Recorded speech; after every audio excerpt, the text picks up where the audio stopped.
Hello and welcome to sportstalkreview.com. Today we're going to be talking about the 58th Grammy Awards. We're talking predictions here with Daniel Montgomery from goldderby.com. Daniel, thanks for being here. It's your first time on the show with us. Goldderby.com, tell us about yourself and Gold Derby. Well, I'm Daniel Montgomery. I am a senior editor at goldderby.com, and we are an awards predictions website. We have a platform where our users and readers can predict any number of awards. We have Grammys running up right now. We've got the Oscars. We've got the BAFTA awards, and basically all the show business awards. And whenever our users make predictions, it affects our racetrack odds, which determine our overall predictions for who's going to win. So we're able to sort of crowdsource predictions for winners to all these sorts of events. Fantastic. Well, I'm hoping you're going to help us out here today. We're going to obviously discuss the big four categories, and then obviously you can tell us what your predictions are. Now, obviously, it's taking place on the 15th, Monday the 15th. Interesting fact is, do you know why it's taking place on the 15th? I don't know for sure. I think it might be a holiday thing, or I'm not sure exactly why. It is Valentine's Day. I thought that was kind of cool. I was like, even love triumphs the Grammys. I thought that was quite interesting, and they're taking place on the 14th. Now, let's quickly talk about last year, and maybe some of the events that happened last year might help us with our predictions this year. Last year, it was Sam Smith that cleaned up. He won Record of the Year, Song of the Year, and Best New Artist from the big four categories. Now, obviously, this year it's Kendrick Lamar. He leads the nominations with 11 in total, followed by Taylor Swift coming in at seven nominations. Would you say it's between these two to clean up? It might be. I mean, certainly for the most wins, Kendrick Lamar has 11 nominations. That's an astronomical number for the Grammys. And Taylor Swift has 7, and she's a past winner. She's won several awards before, including Album of the Year before. But they both have kind of these big hurdles to overcome. I mean, Kendrick Lamar has to overcome the fact that the Grammys don't usually like rap or hip hop in those 4 general field categories. And Taylor Swift has to battle the fact that she won before so recently for Fearless just 6 years ago. Mm-hmm. And Grammys rarely give repeats for Album of the Year, and certainly to an artist so young, it's very rare. Mm-hmm. And one thing is, like, if you are nominated for Song and Album of the Year, then how often do they actually win both? Sometimes an artist goes on a sweep. I know Adele did a few years ago when she had that huge year with the album 21, and then she also won Record and Song of the Year for Rolling in the Deep. But last year, actually, it didn't go that way. You know, Sam Smith won Record and Song for Stay With Me, but the album award went to Beck for Morning Phase. So, sometimes the song awards don't necessarily match the album prize. Mm-hmm. All right. Now, are we in store, or we've got obviously some obvious favourites and sort of low betting odds here. Are we in store for any upsets? I think we might be. I mean, I'm personally predicting Alabama Shakes will surprise for Album of the Year. Mm-hmm. I think, they're the kind of rock, respectable rock group, alternative group that voters like. Taylor Swift has won recently before. Hip hop isn't that popular. The producer of the Alabama Shakes album is also nominated for Producer of the Year.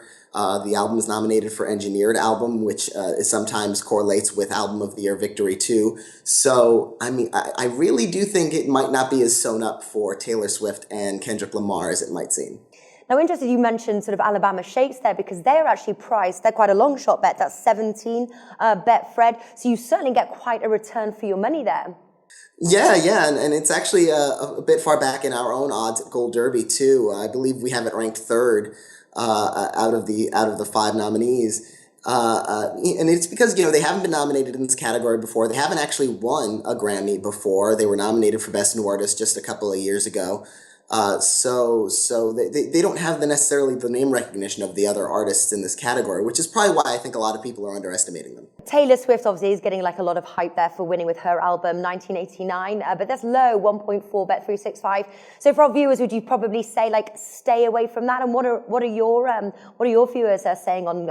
Well, at Gold Derby, we are predicting 1989 will win, and for good reason. It was the biggest album of the year, the biggest selling album of the year. It was critically acclaimed, hit huge hit singles.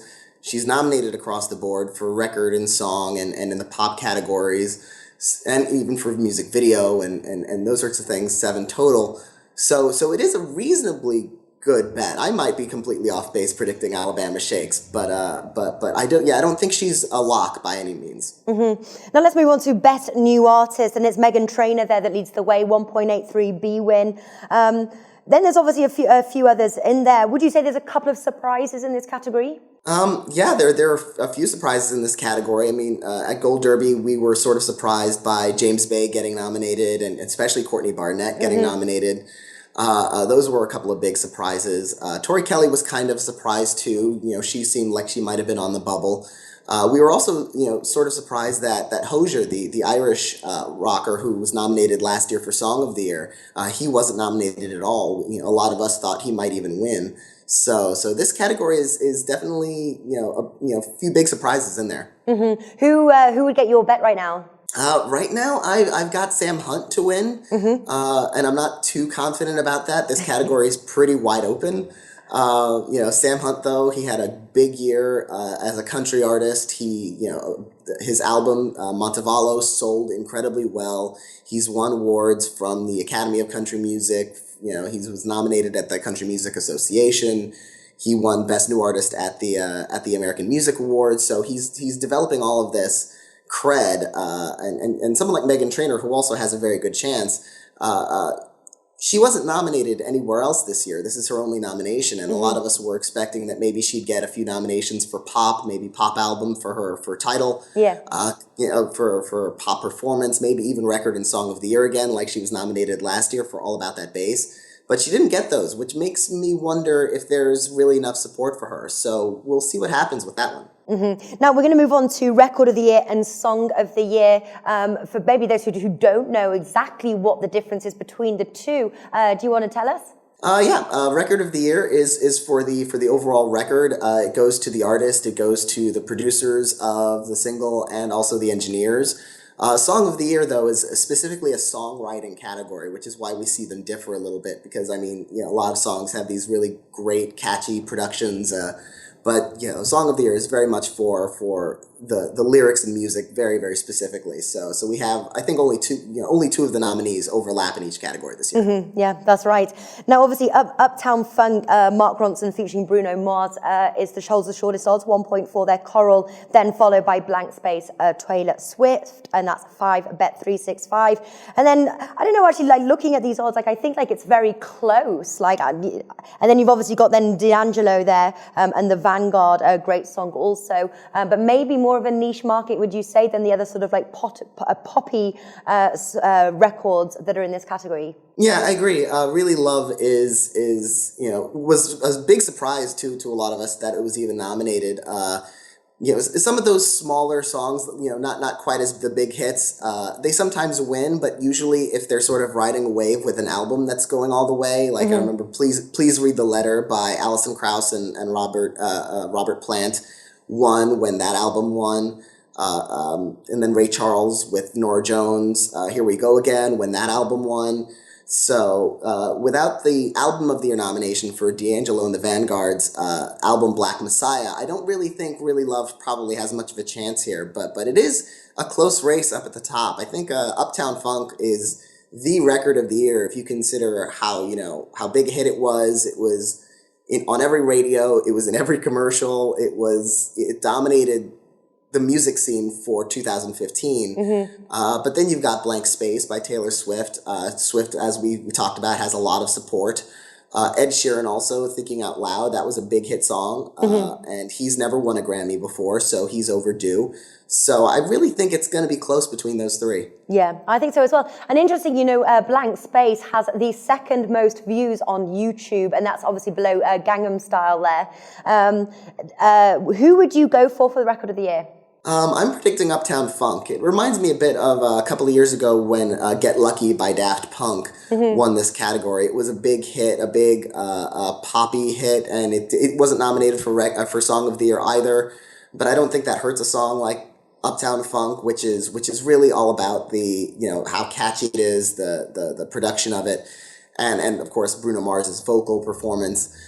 So I think I think Uptown Funk gets the slight edge, but I wouldn't count out the others. Are you surprised to not see Uptown Funk in Song of the Year? I thought it would get in, but I think a lot of times the Song of the Year race goes to a lot of singer-songwriter kinds of material where it feels like the lyrics are a lot more prominent and a lot more important to the impact of the song, like Blank Space, like Ed Sheeran's work, and Kendrick Lamar obviously too.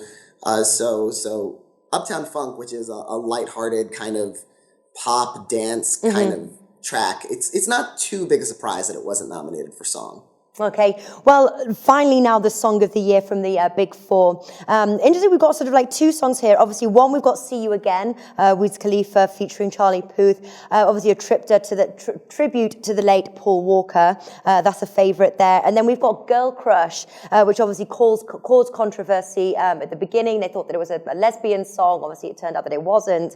But it went to #1 for 13 weeks. Could that one be a surprise favourite, one to win, or have you got your mind on something else? I think Girl Crush is possible.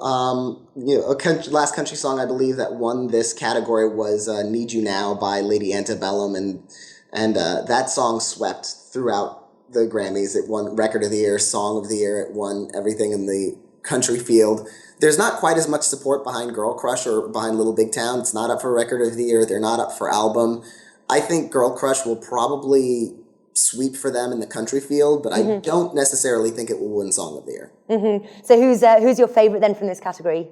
It's a close one. This was another one I think is sort of a three-way race. I mean, you've got Blank Space, which is the song I'm predicting.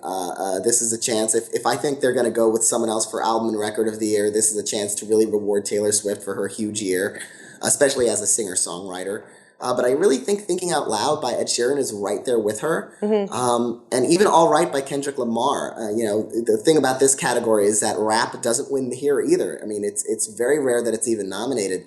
But this year with 11 nominations for Kendrick Lamar, we could see finally a breakthrough in this category. I mean, rap has won 2 Oscars for Best Song, but it hasn't won Song of the Year at the Grammys yet. So I think it's about time. So we will see if that actually happens. So I think it'll be one of those 3. I'm currently going with Taylor Swift. Okay, and let's now quickly talk about sort of like betting strategies. So, for example, music is so personal, isn't it? Like I might like a song, and then somebody else hates it. So, really, it's probably best not to go with exactly what you like as a song. But would you say that it is better to sort of more stick with a sort of say if you're going to make your bets, like more stick with sort of a poppy song than something like rap or things like that?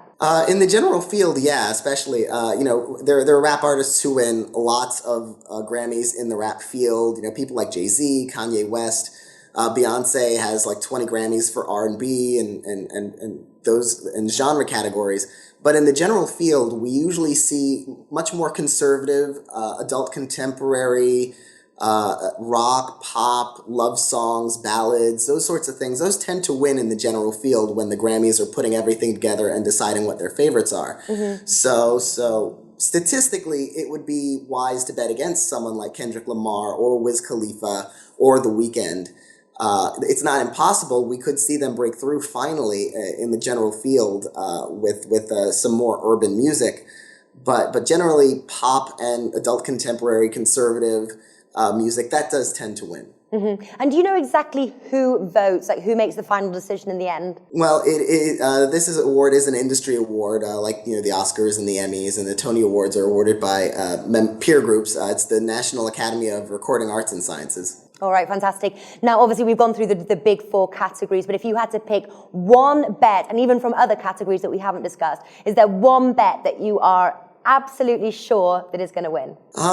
The one category I think is sort of an unshakable lock for me is Best Rap Album for Kendrick Lamar. I've talked about how rap doesn't do that well in the general field, but obviously in the rap field, rap has to win.